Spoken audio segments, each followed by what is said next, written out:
Gracias, Señor, porque al decirnos que nos amas, Señor, sabemos que son palabras verdaderas, Jesús. Sabemos que son palabras que tú manifestaste en una expresión de amor inimaginable, mi Dios. Un amor eterno, un amor que vino a cambiar, Señor, todo nuestro concepto de amor, Jesús. Un amor que prevalece y que está por encima, Señor. Un amor que es poder sobre todo poder, Jesús. Gracias por tu amor, mi Rey. Gracias porque en ti somos, Señor. En ti nos movemos, mi Rey. Gracias porque en ti, Jesús, tenemos vida, mi Rey. En ti tenemos todo lo que tenemos y nada nos falta, Jesús. Recibe toda nuestra adoración desde lo más profundo de nuestro corazón, Jesucristo. Tú eres el Rey de gloria que reina hoy y siempre. Amén.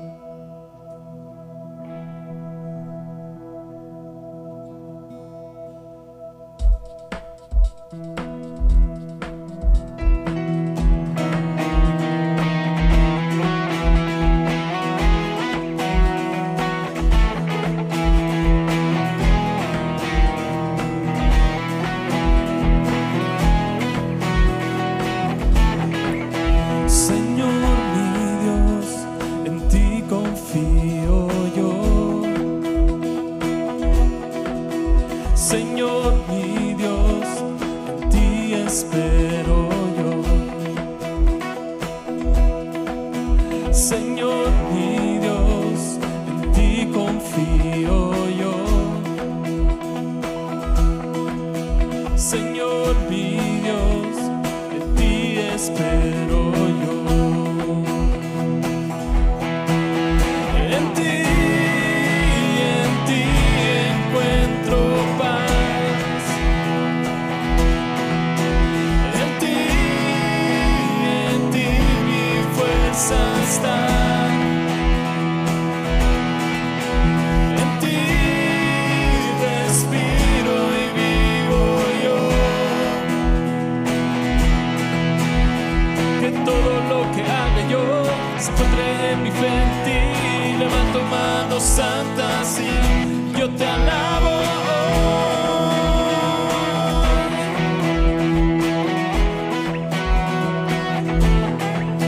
Señor mi Dios, manos doy te doy. Señor mi Dios, mis pies te entrego. Señor mi Dios, mi todo te lo doy. Señor mi Dios, en ti mi vida está.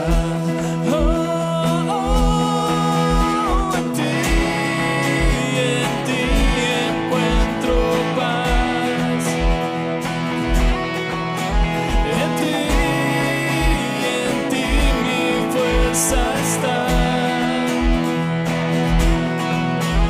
En ti respiro y vivo yo.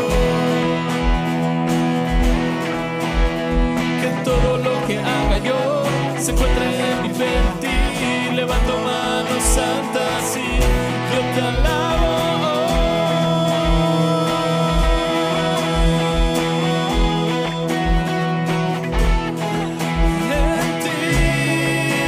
En ti encuentro paz. En ti mi fuerza está. En ti respiro y vivo yo. Que todo lo que haga yo se encuentre en mi fe en ti. Levanto manos santas y yo te alabo.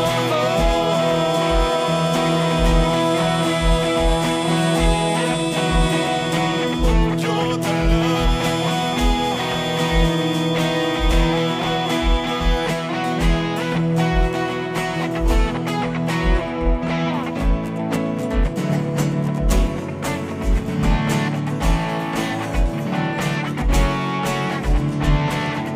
Tú sabes que te amo.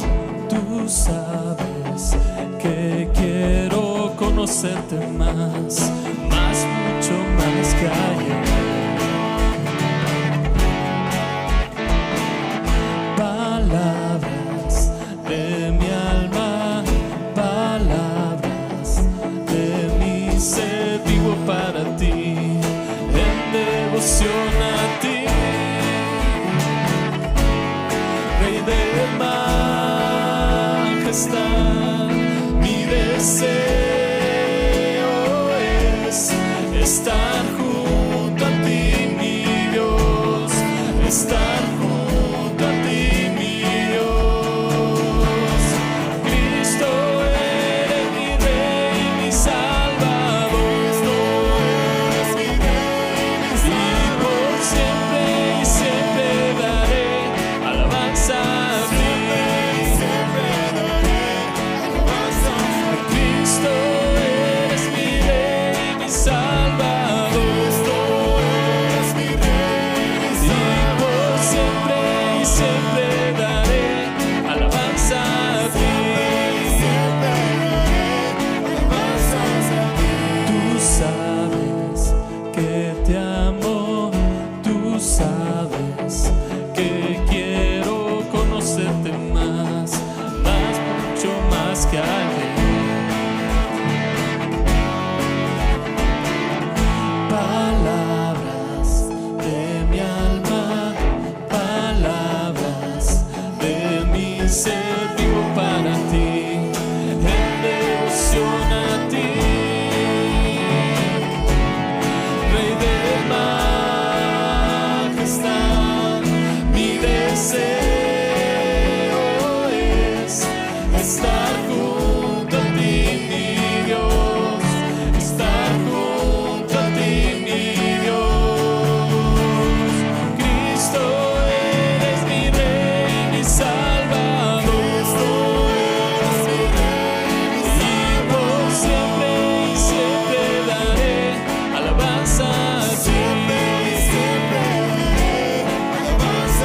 Cristo eres mi Rey, mi Salvador, y por siempre y siempre daré alabanza a ti. Por siempre y siempre daré alabanza a ti. Alabanza a ti.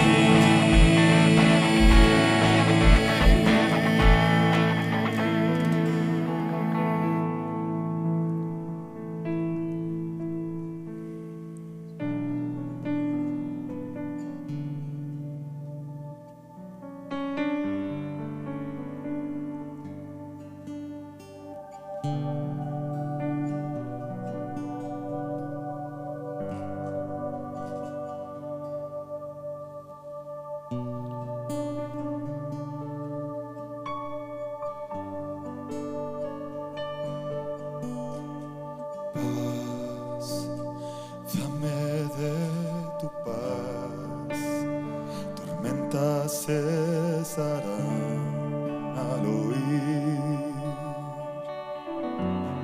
tu llamar. Paz en la adversidad, las olas calmarás, tu poder lo hará. Cristo, Cristo, la oscuridad temblante. Cristo, Cristo, no temeré. Cristo, Cristo, la oscuridad temblante.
existe más el ayer, todo nuevo haces tú, viendo mi vida, Dios, te seguiré siempre.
Haces tú, te rindo mi vida, Dios, te rindo y no vuelvo atrás, camino hacia ti, hoy lo declararé, no existe más el ayer, todo nuevo haces tú, te rindo mi vida, Dios, te seguiré.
Amado Dios de poder,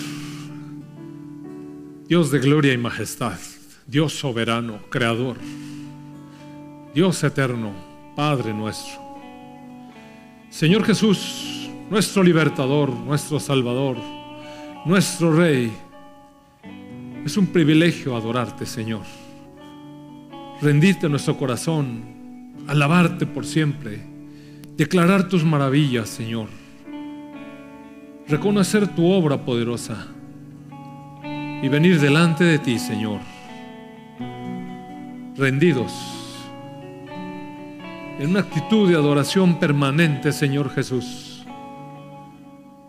por quien tú eres, nuestro Dios, nuestro Dios. Amén, amén. Amén. Pues una vez más, amados hermanos, muy buenos días.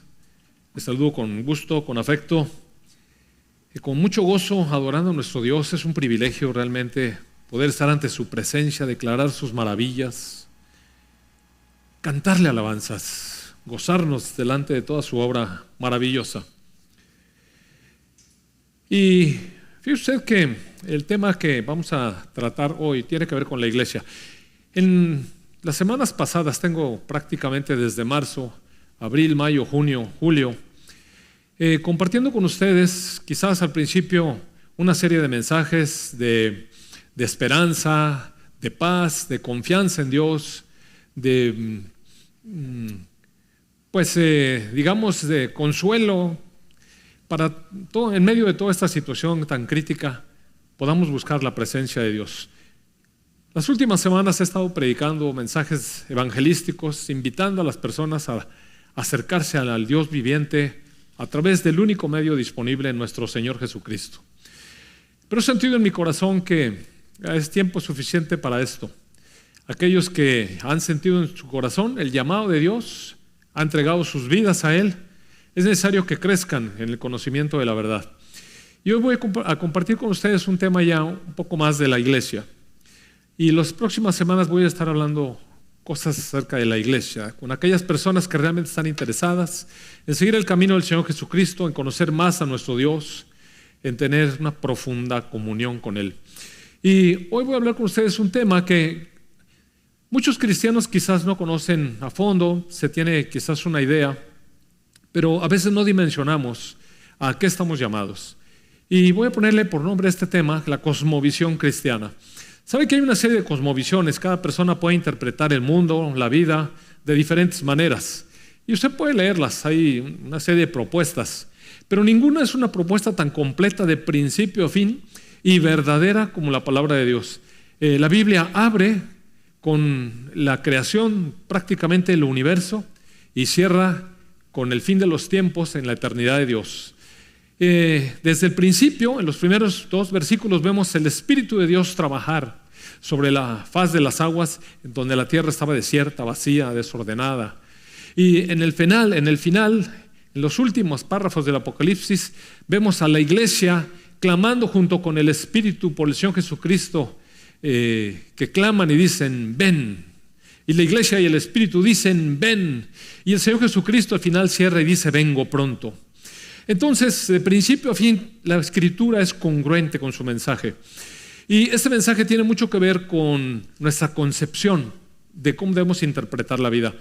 Si usted lee todo el Antiguo Testamento, pues verá cómo Dios hizo las cosas y después la humanidad se fue extraviando, pero Dios siempre mandó mensajeros, profetas, para llamar la atención de la gente. Y no solamente del pueblo de Israel, sino también incluso de naciones paganas como Nínive, y las llamó siempre al arrepentimiento. Y de muchas maneras ha estado hablando Dios con el mundo.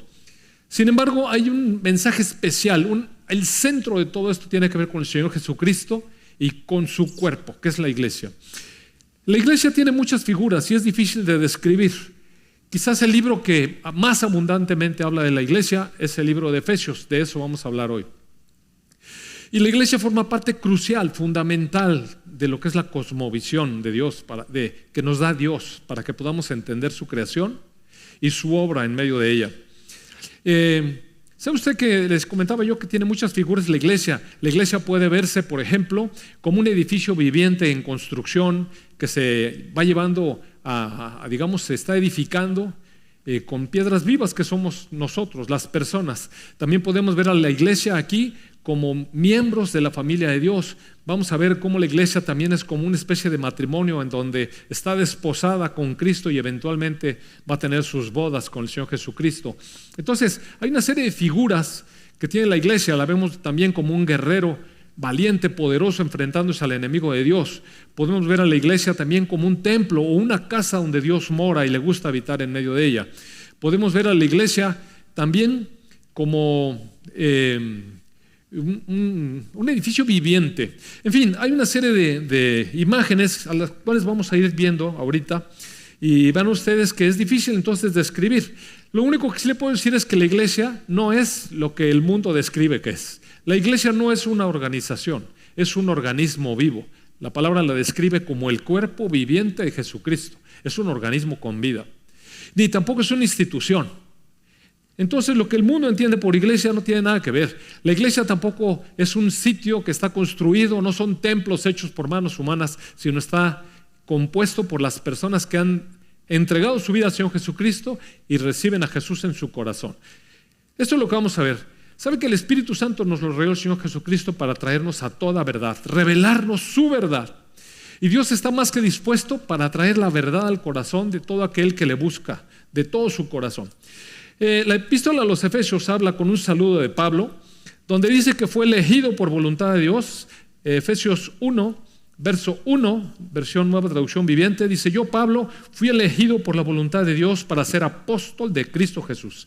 Y escribo esta carta al pueblo santo de Dios en Éfeso, fieles seguidores de Cristo Jesús. Indudablemente que esta es una carta escrita a la iglesia. Por eso voy a hablar con la iglesia. Algunas cosas que voy a decir aquí, el mundo no las puede entender. Es más, ni siquiera es un mensaje para el mundo. Y aquí en adelante vamos a estar hablando con aquellos seguidores de Jesucristo. El apóstol Pablo dice en el capítulo 1, verso 2, un mensaje de paz y un saludo de parte de nuestro Padre y Señor Jesucristo, que nos den gracia y paz, que nos dé favor y paz. Cantábamos ahorita acerca de esto. En el verso 3 empieza entonces realmente el mensaje con una alabanza para nuestro Dios. Amados hermanos, a Dios le gusta que lo alabemos. Por eso aquí siempre empezamos con una alabanza, empezamos con adoración, empezamos con cántico, reconociendo quién es nuestro Dios, y le adoramos y le bendecimos. Toda alabanza sea para Dios, el Padre de nuestro Señor Jesucristo, quien nos ha bendecido con toda clase de bendiciones espirituales en los lugares celestiales, porque estamos unidos a Cristo. Mire usted, nosotros como iglesia gozamos de una serie de bendiciones que el mundo jamás va a alcanzar. Eso sí le quiero decir. Somos un pueblo especial, un pueblo santo, dice al principio Pablo. Y un pueblo santo significa un pueblo separado para Dios, un pueblo que Dios apartó para Él mismo. No tiene nada que ver con personajes o figuras abajo de un nicho, estáticas, y a las cuales se les reza. Eso no tiene nada que ver con santidad. La santidad de la cual habla Dios es una separación, una consagración de personas que dedican su vida a servir al Rey de la Gloria. Entonces aquí nos está diciendo que estas personas, estos que hemos entregado nuestra vida al Señor Jesucristo, tenemos una cantidad de bendiciones espirituales en los lugares celestiales. Nosotros tenemos una oportunidad para disfrutar y para hacer uso de todas las bendiciones que Dios tiene para su pueblo y sus hijos, es solamente por una razón: porque estamos en Cristo. En el verso 4 dice: incluso antes de haber hecho el mundo, Dios nos amó y nos eligió en Cristo. Mire, hasta ahí me voy a parar. Antes de hacer el mundo. Mire, no creo que Dios mandó al Señor Jesucristo como un mal remedio, tratando de rescatar los errores de la humanidad. Aún antes de hacer quizás el universo, antes de hacer el mundo, Dios tenía un plan. Y en medio de este plan, antes de hacer el mundo, estábamos elegidos usted y yo. Todos aquellos que hemos dado el paso de fe, que hemos creído en Jesús, fuimos elegidos de antemano por Dios. Por eso algunas personas nunca van a poder acceder. Pero si usted ha escuchado los mensajes y los mensajes han tocado en su corazón y usted se ha sentido llamado a seguir al Señor Jesucristo, es por una sola razón: el Espíritu Santo está obrando sobre su vida. Y así entonces dice que antes de haber hecho el mundo, Dios nos amó y nos eligió en Cristo. En Cristo, siempre todas las cosas para Dios tienen que ver con su Hijo Jesús. En Cristo, para que seamos santos e intachables a sus ojos. Ser santos para Dios es apartados para Él. Que nuestra vida esté determinada para darle gloria y alabanza a nuestro Dios. Y sin mancha, porque la sangre de Jesús nos limpia de todos nuestros pecados y de todas nuestras faltas. Esa es nuestra fe. No es que nos portemos muy bien. Es que entregamos nuestra vida a Dios para que Él trabaje en ella y nos limpie y nos cambie. Dice, Dios decidió de antemano adoptarnos como miembros de su familia. Mire, otra vez, aquí hay otra figura, hay una familia. Dios decidió adoptarnos como miembros de su familia, todos aquellos que nos hemos acercado a Jesucristo. Dice, nos aceptó o nos adoptó como miembros de su familia al acercarnos a Él mismo nuevamente por medio de Jesucristo. Y luego dice, eso es precisamente lo que Él quería hacer y le dio gran gusto hacerlo. No crea que Dios dice, bueno, pues se voy a salvar a algunos, a ver qué haré. Mire, Él tenía un propósito de antemano y tiene mucha alegría en llevarlo a cabo. Dios se goza de que usted y yo estemos delante de su presencia como su iglesia, como miembros de su familia que Él nos adoptó. Dice en el versículo 6, de esta manera, por todo lo que acabamos de leer, alabamos a Dios por la abundante gracia que derramó sobre nosotros, los que pertenecemos a su Hijo amado.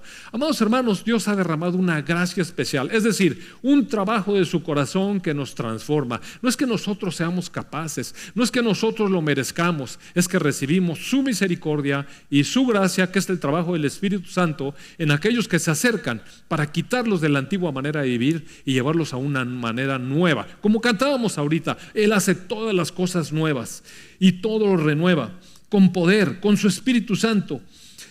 Dice en el verso 7, Dios es tan rico en gracia y bondad que compró nuestra libertad con la sangre de su Hijo y perdonó nuestros pecados. Hemos dicho en anteriores ocasiones que realmente nuestra vida pecaminosa estaba vendida al enemigo de Dios. Realmente le pertenecíamos al enemigo, al príncipe de la oscuridad y las tinieblas, estas de las cuales estuvimos cantando que se apartan de la presencia del Señor Jesucristo, temen, huyen las tinieblas delante de su presencia poderosa, y con la sangre de su Hijo limpió nuestras vidas y perdonó todos nuestros pecados.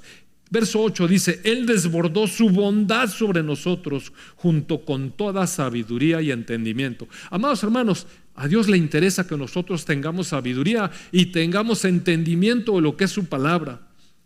Y entonces en el verso 9 dice, ahora Dios ha dado a conocer su misteriosa voluntad respecto de Cristo, la cual es llevar a cabo su propio buen plan. Y es que esta presencia de Cristo realmente no estaba tan clara en el Antiguo Testamento. Por supuesto que el pueblo elegido, Israel, esperaba a su Mesías, pero no entendía muy bien a fondo cuál era la misión que iba a llevar a cabo. Pensaban que se iba a levantar nada más como un rey en la tierra, que los iba a poner como un reinado por encima de todos los reinos de la tierra. Y claro que eso va a ocurrir, más adelante lo vamos a ver. Pero ese no es el último propósito de Dios, sería un propósito realmente muy pequeño para un Dios tan grande. Lo que nos está diciendo aquí es que ahora, cuando se han cumplido los tiempos, Dios ha revelado su misteriosa voluntad respecto de Cristo, que va a llevar a cabo un buen plan. ¿Y en qué consiste ese buen plan? Bueno, lo vamos a ir viendo sobre la marcha. Dice en el verso 14, verso 13, dice, ahora ustedes los gentiles son aquellos que no éramos judíos. Dice, pero ahora ustedes, los que no eran judíos, también han oído la verdad, la buena noticia de que Dios los salva. Y no solamente la hemos oído, sino que hemos creído. Además, cuando creyeron en Cristo, Dios los identificó como suyos al darles el Espíritu Santo. Mira, una vez que uno se acerca a Dios y le entrega su vida y abre su corazón para que Jesús venga al corazón, realmente viene en la forma del Espíritu Santo. Y Dios da el Espíritu Santo a los suyos para identificarlos como suyos. Y el verso 14 dice, el Espíritu es la garantía que tenemos de parte de Dios de que nos dará una herencia que nos ha prometido y que nos ha comprado para que seamos su pueblo. Dios hizo todo esto con un propósito, amados hermanos, que nosotros le diéramos gloria y alabanza. Y volvemos entonces a donde empezamos.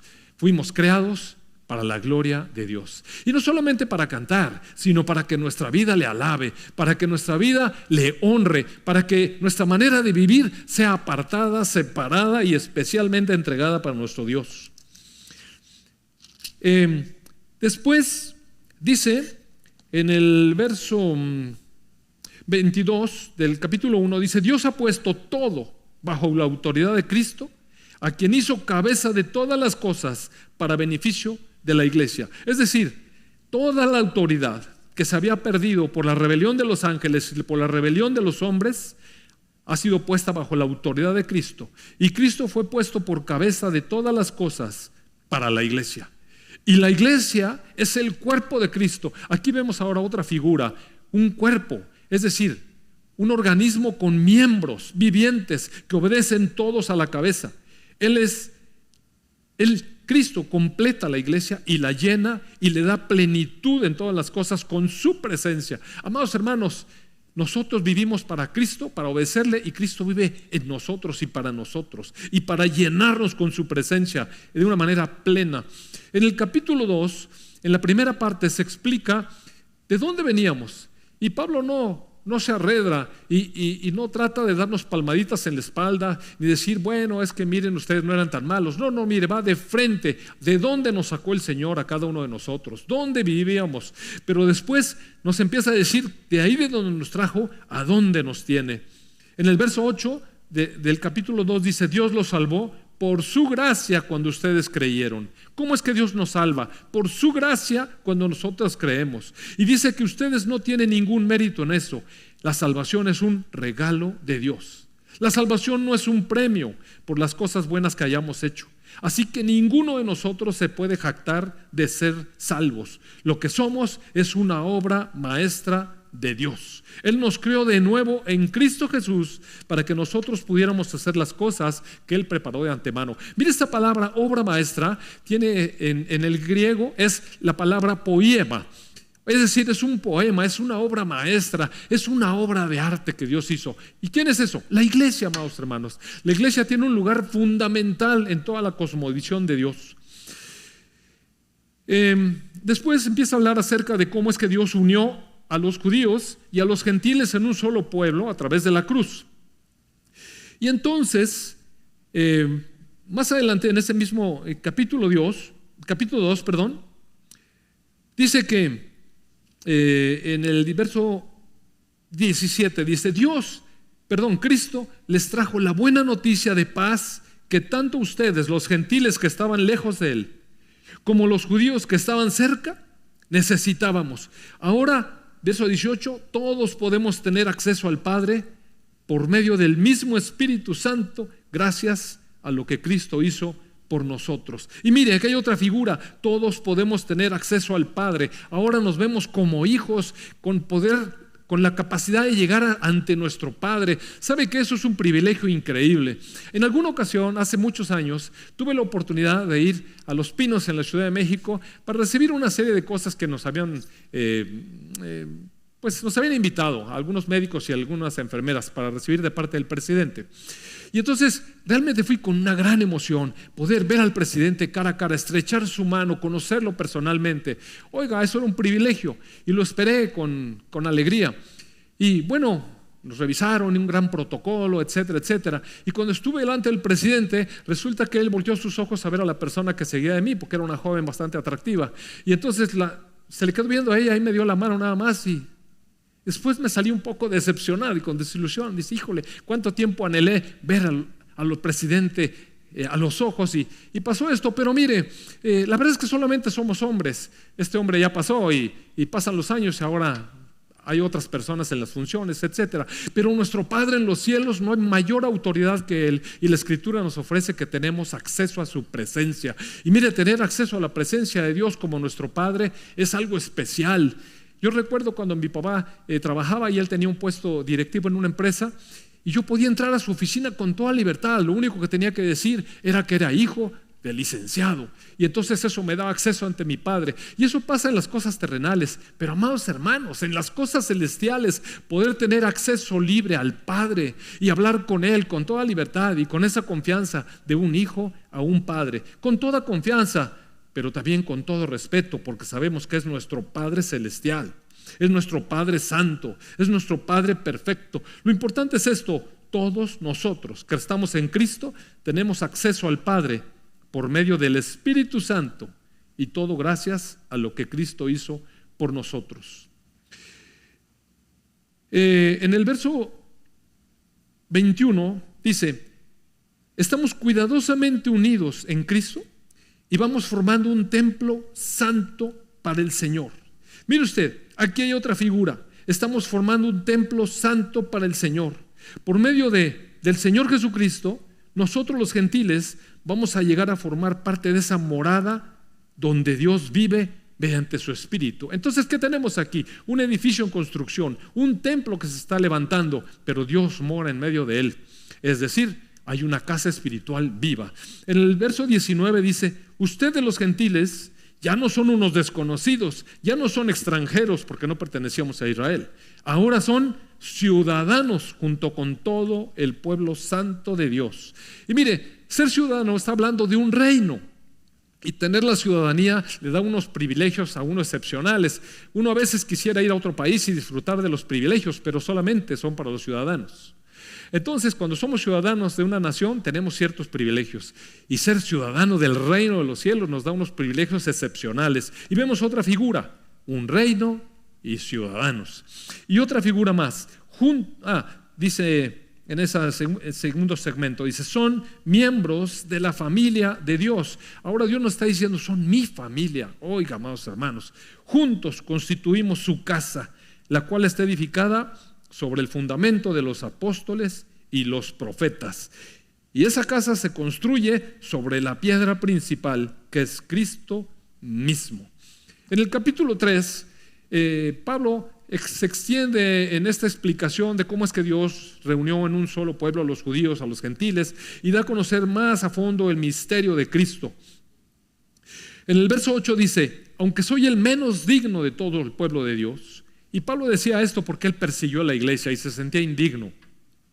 Pero dice, con toda honestidad, dice: aunque soy el menos digno de todo el pueblo de Dios, por su gracia Él me concedió el privilegio de contarles a ustedes, los gentiles, los que no eran judíos, acerca de los tesoros inagotables que tienen a disposición por medio de Cristo. La iglesia tiene tesoros especiales e inagotables que el mundo no tiene, amados hermanos. Y de eso se trata esto que vamos a ir aprendiendo. ¿Cuáles son esos tesoros? ¿Cuáles son esas bendiciones espirituales que nosotros, como la iglesia que somos, tenemos de parte de Dios?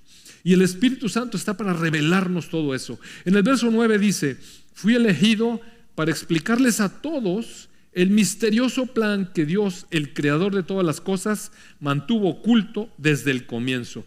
Y entonces Dios tiene el propósito de explicarnos sus misterios. Ahora podemos acceder a esas explicaciones, a esa luz, a ese entendimiento, a esa sabiduría espiritual. En el verso 10 dice: el propósito de Dios con todo esto, mire, con todo ese plan que tenía desde el principio, con todo este misterio en Cristo, Dios tenía un propósito. Y ese propósito era utilizar a la iglesia para mostrar la amplia variedad de su sabiduría a todos los gobernantes y autoridades invisibles que están en los lugares celestiales.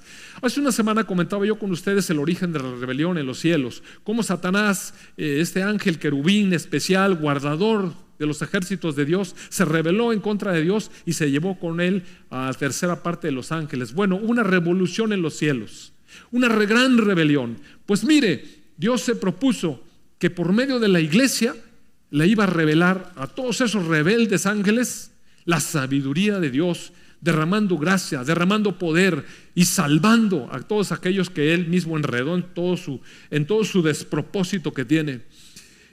Así es que Dios va a utilizar a la iglesia para mostrarle a los gobernantes y autoridades invisibles en los lugares celestiales el plan eterno que Él llevó a cabo por medio de Cristo Jesús, nuestro Señor.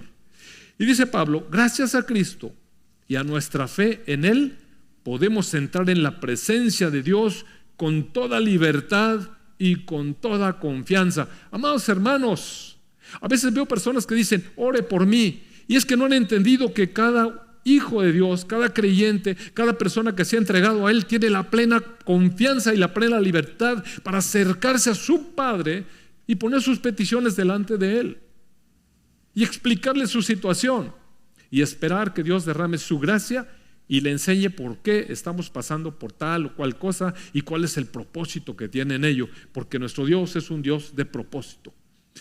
Después, en la última parte de ese capítulo 3, bueno, Pablo amplía un poco la cuestión de este misterio y ora a Dios para que nos dé a nosotros también entendimiento y sabiduría espiritual para poder comprender todo lo que Pablo mismo nos está explicando. En el capítulo 4, tiene dos partes. En la primera, Pablo nos explica cuál es la manera en que Dios está operando en la iglesia para hacer que todo el cuerpo sea levantado y llevado hasta la estatura que tiene el Señor Jesucristo. Mire, el propósito de Dios es que cada uno de sus hijos alcance la medida de la estatura de su Hijo Jesucristo. Y uno puede decir, pero ¿cómo vamos a hacer de esa medida? Bueno, esa es la labor del Espíritu Santo, ese es el propósito de Dios y esa es la función de la iglesia.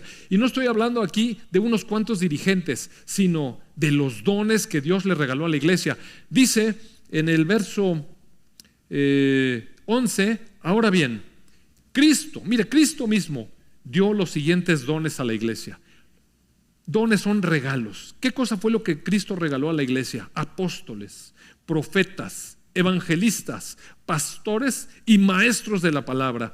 Y ellos tienen la responsabilidad de preparar a todo este pueblo de Dios para que lleve a cabo la obra de Dios y edifique la iglesia. Es decir, la iglesia se edifica a sí misma, de manera que todos los miembros van creciendo y todos vamos alcanzando la estatura, la plenitud de lo que Dios quiere, que todos seamos a la medida de la estatura de su Hijo Jesucristo. ¿Y cómo lo hace? A través de su Espíritu, amados hermanos. En la segunda parte nos explica algo maravilloso. Mire, dice en el verso 21, ya que ustedes han oído sobre Jesús y han conocido la verdad que procede de Él, y ahora nos presenta una figura de un vestido, otra figura de lo que es la iglesia. Dice, desháganse de su vieja naturaleza pecaminosa y de su antigua manera de vivir, porque está corrompida por la sensualidad y el engaño. Mire, Dios no se anda por las ramas y está diciendo, su vida pasada en el mundo era sensual y pecaminosa, sucia, adulterada. Eso no fue la razón para la cual los creé. Fuimos creados para la gloria de Dios y fuimos contaminados por la obra del enemigo, este ser de tinieblas. Pero ahora el Señor nos habla a través de su Espíritu y dice, desháganse de esa vieja naturaleza pecaminosa y de esa antigua manera de vivir. Está corrompida por la sensualidad y el engaño. En cambio, dejen que el Espíritu los renueve con pensamiento, que renueve sus pensamientos y sus actitudes. Dios quiere que pensemos de diferente manera, que tengamos una actitud diferente con la que hemos venido caminando en nuestra vida. Mire qué hermoso, dice que nos renovemos, que nos cambiemos el vestido, que el Espíritu renueve nuestros pensamientos. En el verso 24 dice, pónganse la nueva naturaleza. Esta nueva naturaleza que Dios nos da fue creada para ser a la semejanza de Dios, quien es verdaderamente justo y santo. Es decir, Dios nos dice, ustedes tenían un vestido. Ese vestido es sucio, está harapiento, es maloliente, quítense esa ropa. Ahora les voy a dar un vestido nuevo. Y esta vestidura sirve para que ustedes cambien sus pensamientos y cambien sus actitudes. Y tiene realmente el mismo carácter, la misma naturaleza de Dios. Amados hermanos, Dios está cambiando nuestra naturaleza. No es un cambio nada más de religión. No se trata de simplemente cambiar las formas externas, sino Dios va a lo profundo y dice, tenías una naturaleza corrupta, ahora te voy a dar una naturaleza justa y santa, es decir, apartada para mí. Y después de eso viene una serie de lineamientos que no son la ley, no son nuevos mandamientos para cumplir con nuestras fuerzas, sino son los parámetros que nos dan dirección para saber por dónde debemos de caminar, porque lamentablemente en este tiempo grupos cristianos han abusado de la gracia de Dios y la han usado como un libertinaje, y Dios no nos llamó para eso, amados hermanos. Dios no nos dio la libertad para que andemos en libertinaje. Su gracia fue derramada para cambiar nuestra naturaleza y hacernos vivir de manera justa y santa delante de Él. Y así entonces nos da una serie de parámetros por donde caminan los cristianos, por donde caminan los hijos de la luz. Y todo el capítulo 4 cierra así, y toda la parte primera del capítulo 5 sigue así, dando lineamientos de cómo debemos de vivir. Y hay una razón por la que podemos vivir de manera diferente. Dice en la segunda parte del verso 18, en cambio, sean llenos del Espíritu Santo. Dice, no tomen y no se emborrachen, porque eso lleva a disolución, a perdición. Dice, en cambio, beban del Espíritu Santo, llénense del Espíritu Santo. Tenemos a disposición el Espíritu Santo para vivir de una manera diferente. Claro que Dios no está pidiendo que lo hagamos con nuestras fuerzas. No podríamos, amados hermanos. Pero nos ha dado una capacidad en Cristo por medio de su Espíritu Santo. Qué hermoso. Después, al final del capítulo 5, hace una analogía del matrimonio y presenta a la iglesia como la desposada de Cristo, como su novia, como la mujer prometida para Cristo. Todos, hombres y mujeres, somos la desposada de Cristo. Y hace una analogía como Cristo el varón y la mujer es toda la iglesia, incluyéndonos a los varones. Y sabe una cosa, esto requiere toda una enseñanza. Después, en alguna oportunidad, voy a hablar de lo que representa el matrimonio para Dios. Lo hemos realmente degradado. Pero para Dios tiene una importancia fundamental la vida matrimonial, porque es la simbología de la relación perfecta entre Cristo y su iglesia. Hoy no me voy a extender en eso, pero lo voy a tocar más adelante. Más adelante, en este mismo capítulo, entrando al capítulo 6, nos habla acerca de cómo deben ser las relaciones de luz entre los padres y los hijos, entre los hijos y los padres, entre los amos y los esclavos. Bueno, en la actualidad, digamos, entre los empresarios o los dueños de las empresas y los empleados, entre los empleados y sus empleadores, entre la sociedad civil, nuestro comportamiento con las autoridades civiles. De todo va explicando cómo se debería vivir en la luz, cómo viven los que viven en la luz. En la segunda parte del capítulo 6 nos enseña que somos unos guerreros. Ahora la iglesia cambia, ya no nada más solamente la novia de Cristo, ya no solamente el cuerpo de Cristo, ya no solamente es ese edificio espiritual, esa casa, templo de Dios, no solamente somos hijos de nuestro Padre, sino que ahora nos presenta como un guerrero. Un guerrero que se presenta de frente en una lucha frontal con el enemigo, una lucha que tenemos ganada, porque realmente Cristo la ganó por nosotros, solamente tenemos que resistir con firmeza. Y nos da los lineamientos de cómo se enfrenta al enemigo. Básicamente es a través de razonamientos, los pensamientos y las actitudes. No lo voy a leer ahora, pero de eso se trata el capítulo 6. Y termina con unos saludos finales. No se termina ahí la cosmovisión. En el libro de Apocalipsis, en el capítulo 19, se nos relata cómo va a ser las bodas del Cordero, cómo Jesús va a venir de los cielos y va a levantar a todos los muertos, a los vivos que estén en ese momento los va a transformar y los va a llevar a su presencia, y a los que hayan muerto los va a levantar de las tumbas y nos va a juzgar de acuerdo a nuestras obras. ¿A quiénes? A los que hemos creído en Él, solamente a los creyentes. Y va a haber unas bodas en los cielos con sus creyentes, con su esposa amada, y de ahí entonces Cristo va a venir a tocar la tierra y a defender a Israel, su pueblo.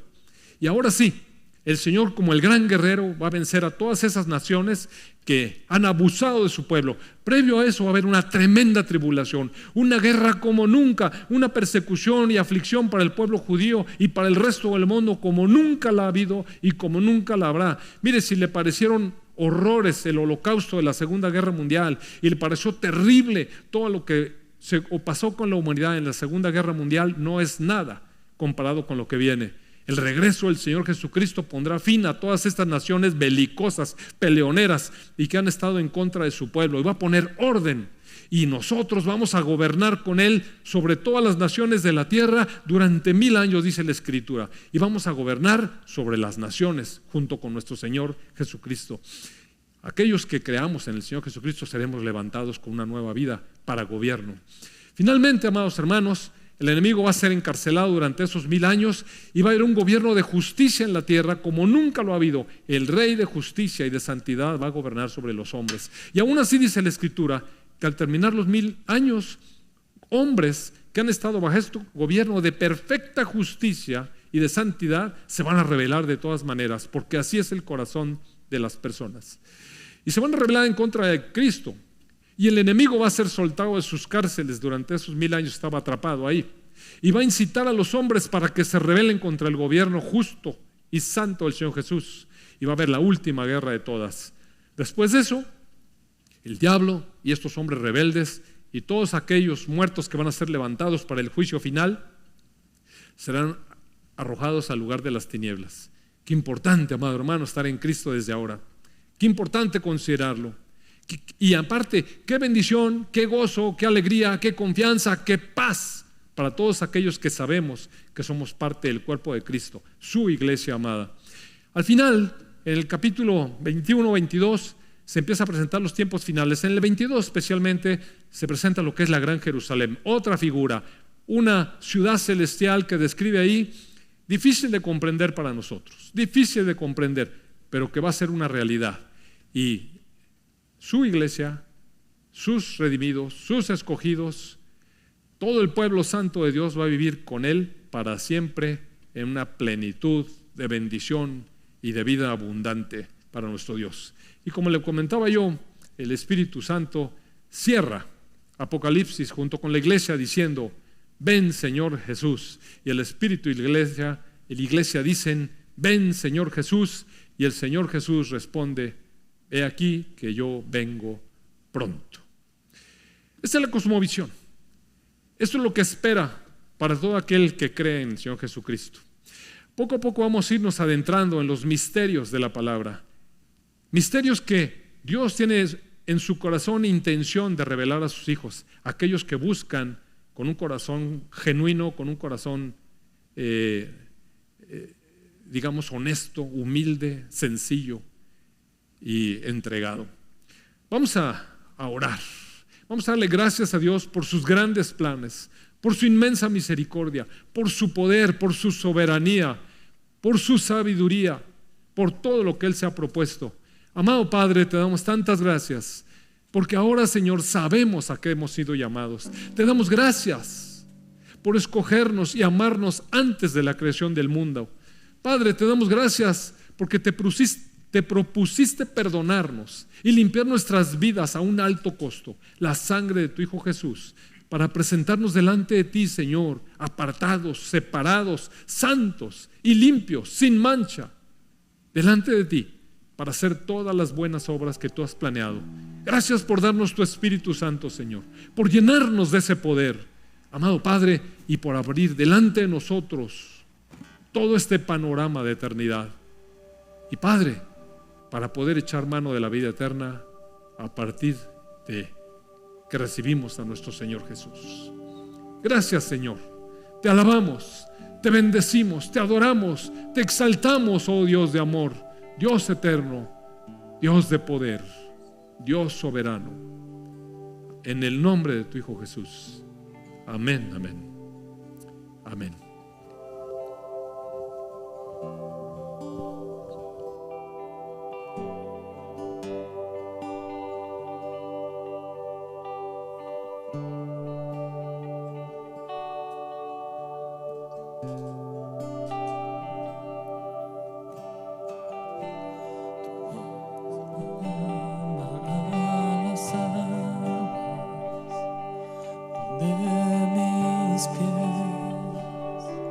Pueden fallar. Ahí te encuentro en lo incierto. Caminaré sobre el mar. A tu nombre clamaré.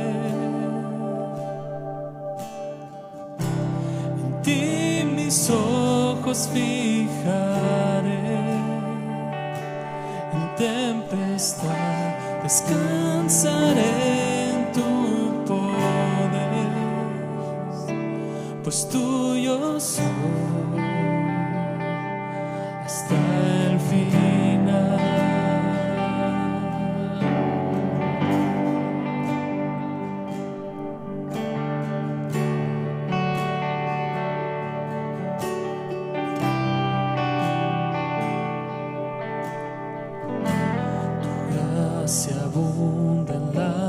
tormenta, tu mano, Dios, me guiará. Cuando hay temor en tu camino, tú eres fiel, no cambiarás. A tu nombre cantaré,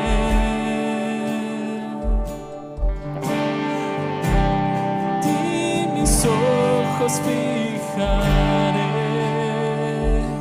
En tempestad descansaré en tu poder, pues tuyo soy hasta el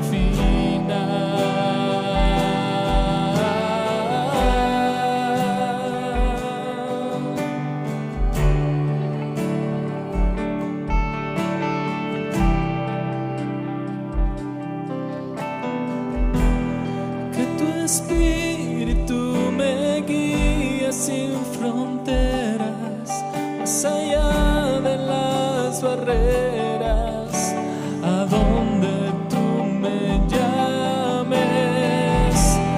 Tú me llevas más allá de lo soñado, donde puedo estar confiado al estar en tu presencia.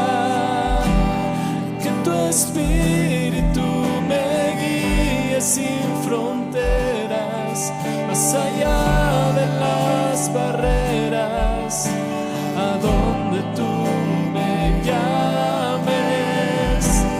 Tú me llevas más allá de lo soñado, donde puedo estar confiado al estar en tu presencia.